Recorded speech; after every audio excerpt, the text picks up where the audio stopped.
नमस्कार, मैं doctor Rosy Shah, sociology department, BGD government girls college, Shahpura, Jaipur. आज मैं बीए पार्ट 3 के सेकंड पेपर के अंतर्गत आपको नगरीय स्थलों से विचलन के संबंध में बताने जा रही हूँ। नगरीय स्थलों से विचलन। नगरीय स्थल की अवधारणा। नगरीय स्थल का अर्थ है जहाँ अधिकतम यातायात के उत्तम साधन, उच्च शिक्षा प्राप्ति के केंद्र, सांस्कृतिक गतिविधियां, खेल कूद के कार्यक्रम, नल बिजली की सुविधा, आधुनिक सुविधाओं के साधनों की सुविधा तथा अपराध और पड़ोसियों से भावात्मक दूरी एवं अकेलापन आदि। नगरीय स्थल का अर्थ है नगर अर्थात वह स्थल जहाँ पर खूब घनी हरियाली ना हो और लोग अपार्टमेंटों, इमारतों, घरों, घनी बस्तियों में रहते हों। विचलन की अवधारणा। विचलन एक ऐसी क्रिया या व्यवहार है जिसे किसी समाज के लोग गलत, अनुचित, अनैतिक एवं अशांत मानते हैं। इतना ही नहीं, इसके लिए समाज के कुछ विशिष्ट सामाजिक नियंत्रण के उपाय भी किए जाते हैं। कहने का अर्थ है कि जब किसी व्यक्ति या समूह द्वारा समाज के नियमों, कानूनों अथवा सामाजिक प्रतिमानों को जानबूझकर उनका उल्लंघन करके व्यक्ति अपने हितों को पूरा करने का प्रयत्न करता है, तब सामान्य शब्दों में इसी दशा को हम विचलन, विपथगमन, विसामान्यता कहते हैं। इस अर्थ में विचलन वह दशा है जो अनुरूपता के विपरीत होती है, क्योंकि समाज में व्यक्ति से ये आशा की जाती है कि वह समूह की प्रत्याशाओं, अपनी परिस्थिति तथा कानून के अनुसार व्यवहार करे। एक सरल समाज में व्यक्ति अपनी भूमिका का निर्वाह एक नैतिक कर्तव्य के रूप में करता है, लेकिन जैसे जैसे कोई समाज जटिल होता जाता है, व्यक्ति के निजी स्वार्थ उसे ऐसा करने की प्रेरणा देने लगते हैं जो या तो समाज द्वारा मान्य नहीं होते अथवा जिनके लिए अपनाए जाने वाले साधनों की समाज अनुमति नहीं देता है। परिभाषा। इमाइल दुर्खीम ने अपनी पुस्तक द सोसाइटी में विचलन की अवधारणा को एक ऐसी दशा के रूप में स्पष्ट किया है जो किसी समाज में तेजी से होने वाले परिवर्तन के दौरान उत्पन्न होती है। इस संदर्भ में उन्होंने विचलन को सामाजिक संरचना में पैदा होने वाली एक तनाव तथा विघटनकारी दशा के रूप में स्पष्ट किया है। कोहेन के अनुसार विचलन का तात्पर्य प्रत्येक उस व्यवहार से होता है जो सामान्य रूप से स्वीकृत आचरणों के उल्लंघन के रूप में होते हैं। रॉबर्ट मर्टन ने विचलन की व्याख्या सामाजिक संरचना के संदर्भ में की। उनके अनुसार समाज की विभिन्न उपसंरचनाओं में दो तत्वों का विशेष महत्व होता है।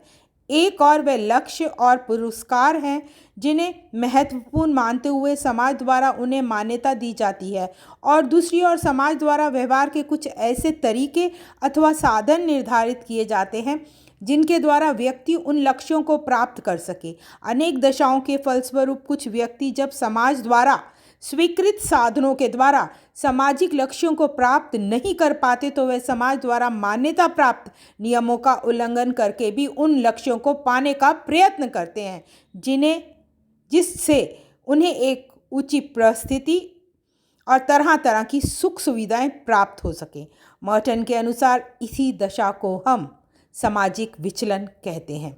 विचलन के विभिन्न रूप। हर्टन एवं हंट ने विचलन के 3 प्रकार बताए हैं: सांस्कृतिक विचलन, व्यक्तिगत विचलन और समूह विचलन। सांस्कृतिक विचलन वह है जिसमें व्यक्ति अनेक मानसिक दुर्बलताओं अथवा स्नायु दोषों के कारण अपने सांस्कृतिक प्रतिमानों से भिन्न व्यवहार करने लगता है। इसी कारण इसे मनोवैज्ञानिक विचलन कहा जाता है। दूसरा, व्यक्तिगत विचलन का तात्पर्य है किसी व्यक्ति विशेष द्वारा अपनी उपसंस्कृति के प्रतिमानों से विचलित होना। मादक द्रव्यों का सेवन अथवा यौन प्रतिमानों का उल्लंघन करना इसका उदाहरण है। समूह विचलन का संबंध एक ऐसी दशा से है जिसमें व्यक्ति अपने हितों को पूरा करने के लिए समाज द्वारा अस्वीकृत एवं अलग उपसंस्कृति को विकसित कर लेता है। तस्करों या अपराधी कार्यों के लिए एक विशेष समूह को संगठित करना इसी तरह का विचलित व्यवहार है।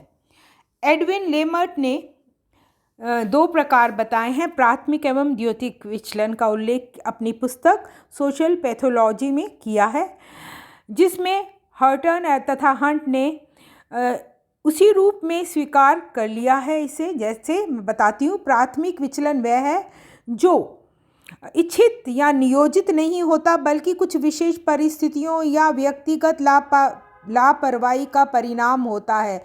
देरी के कारण रेल का टिकट लेने की असमर्थता होने पर बिना टिकट यात्रा करना, अथवा मामूली उत्तेजना के कारण किसी पर साधारण आघात कर बैठना प्राथमिक विचलन का उदाहरण है।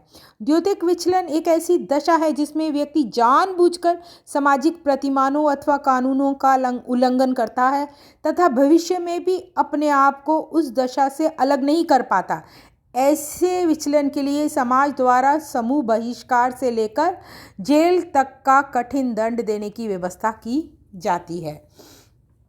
डीनितिज ने जो बताए हैं प्रकार, उन्हें अब मैं बताने जा रही हूँ। सन की सबसे पहले बता रही हूँ। सन की व्यक्ति वह होते हैं जिनकी बुद्धि का स्तर निम्न होने के कारण उनके व्यवहार में एक असामान्यता देखने को मिलती है।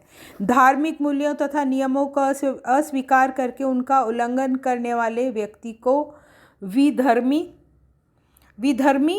कहा जाता है।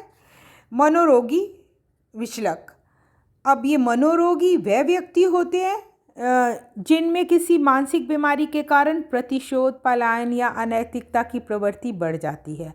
अलगाववादियों से हमारा तात्पर्य है समाज में अपने आप को अकेला और शक्तिहीन महसूस जो व्यक्ति करते हैं। आधुनिक संस्कृति में जब व्यक्ति अपने आप को सामाजिक संरचना से अलग अथवा तिरस्कृत पाता है तो उसमें अलगाववाद से संबंधित विचलन बढ़ने लगता है। सामान्य जनजीवन में हिप्पी आचरण इसका उदाहरण है। अपराधी वह व्यक्ति है जो जानबूझकर कानूनों का उल्लंघन करता है तथा धीरे धीरे इसका अभ्यस्त हो जाता है और अपराधी बन जाता है। वह पूर्ण विचलन की दशा है। नगरीय स्थलों में इस तरह के विचलित लोगों की संख्या काफ़ी बढ़ रही है। रॉबर्ट मर्टन ने 4 मुख्य रूपों का उल्लेख किया है। नवाचार विचलन का वह प्रकार है जिसके अंतर्गत व्यक्ति समाज द्वारा स्वीकृत लक्ष्यों को मानता है, लेकिन उन्हें प्राप्त करने के लिए समाज द्वारा स्वीकृत साधनों की जगह व्यवहार के भिन्न तरीकों का उपयोग करने लगता है। जैसे संपत्ति अर्जित करने के लिए वस्तुओं में मिलावट करना या गलत विज्ञापन देना इसका उदाहरण है। कर्मकांडवादिता विचलन का ये वह रूप है जिसमें व्यक्ति किसी विशेष नियम या साधन का पालन केवल लकीर पीटने के रूप में करता है। वे ये नहीं देखता है कि इससे समाज के वास्तविक लक्ष्य को प्राप्त किया जा सकता है अथवा नहीं प्राप्त किया जा सकता। जैसे विभिन्न कुरीतियों का पालन करना इसी तरह का विचलन है। पलायनवाद विचलन का वह रूप है जिसके अंतर्गत विभिन्न निराशाओं के कारण व्यक्ति समाज द्वारा निर्धारित लक्ष्यों और साधनों दोनों की प्राप्ति के प्रति उदासीन रहता है। मादक द्रव्यों का सेवन करना, अनैतिक व्यवहार करना तथा साधु वेश में मूल्यवान लक्ष्यों का उल्लंघन करना इस तरह के विचलन का उदाहरण है। विद्रोह विचलन की ये वह दशा है जिसके अंतर्गत कुछ लोगों का उद्देश्य समाज में नए लक्ष्यों और उन्हें प्राप्त करने के लिए नए साधनों को अपने हितों के अनुसार उपयोग में लाना है। विचलन की व्याख्या के उपागम। अब हम विचलन की व्याख्या के उपागमों को जानेंगे। विभिन्न विद्वानों ने अनेक उपागमों अथवा दृष्टिकोणों के आधार पर सामाजिक विचलन के कारणों की व्याख्या की है। कुछ समय पहले तक जैविकीय उपागम के आधार पर लम्ब्रोसो ने इस विचार को काफ़ी महत्व दिया था कि अनेक व्यक्तियों में जन्म से ही कुछ ऐसे जैविकीय लक्षण होते हैं जिसके कारण व्यक्ति को विचलित व्यवहार करने की प्रेरणा मिलती है। आज इस उपागम मतलब लम्ब्रोसो के उपागम को कोई महत्व नहीं दिया जाता है। व्यवहारिक रूप से विचलित व्यवहार के मनोवैज्ञानिक तथा समाजशास्त्रीय उपागम की अधिक महत्वपूर्णता है।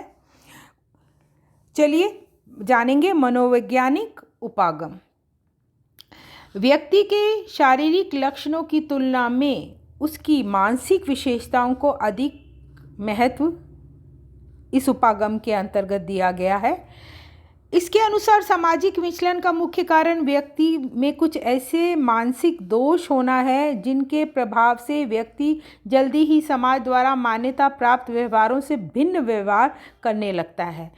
फ्रायड ने इड, ईगो और सुपर ईगो की दशा को व्यक्ति के विवेक से जोड़ते हुए विचलित व्यवहारों की विवेचना प्रस्तुत की है। ये उपागम विचलित व्यवहारों को व्यक्ति की विभिन्न निराशाओं का परिणाम मानता है।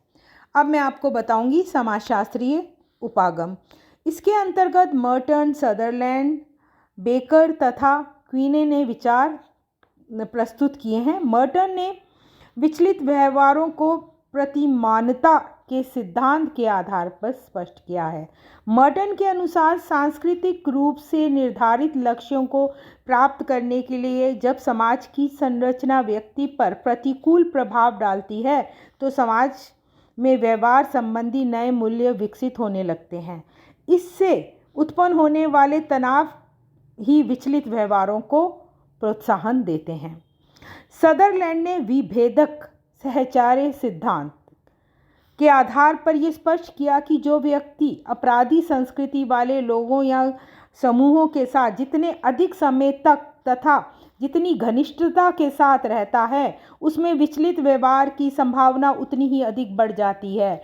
उदाहरण, नगर की गंदी बस्तियों में व्यवहार संबंधी ऐसे बहुत से मूल्य और प्रतिमान पाए जाते हैं जो समाज द्वारा स्वीकृत प्रतिमानों से भिन्न होते हैं, जिसके फलस्वरूप गंदी बस्तियों की उपसंस्कृति अपराध, हिंसा तथा नैतिक पतन जैसे विचलित व्यवहारों को प्रोत्साहन मिलता है।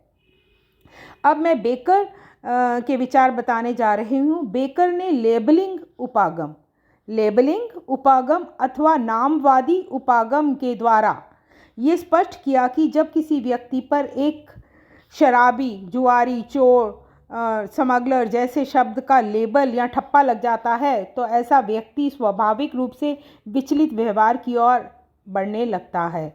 क्वीने ने इस तथ्य पर बल दिया कि जो समूह अधिक शक्तिशाली होता है वह अपने से कमज़ोर अथवा अपने अधीन रहने वाले व्यक्तियों या समूहों के व्यवहार को विचलित दिशा की ओर ले जाने लगता है।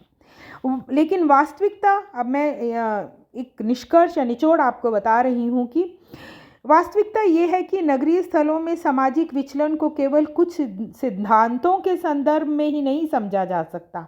सामाजिक घटनाओं की तरह विचलित व्यवहार भी कुछ प्रमुख सामाजिक, आर्थिक तथा राजनीतिक दशाओं का परिणाम होते हैं। नगरीय स्थलों में विचलन के मुख्य प्रकार कौन से हैं वह मैं आपको अभी बता रही हूँ। अपराध, बाल अपराध, नगरीय हिंसा, राजनीतिक भ्रष्टाचार, सांप्रदायिक तनाव, श्वेत वस्त्र अपराध, व्हाइट कॉलर क्रिमिनल्स, नैतिक मूल्यों में विचलन, सामान्य विचलित व्यवहार, ये प्रमुख प्रकार हैं नगरीय स्थलों में विचलन के।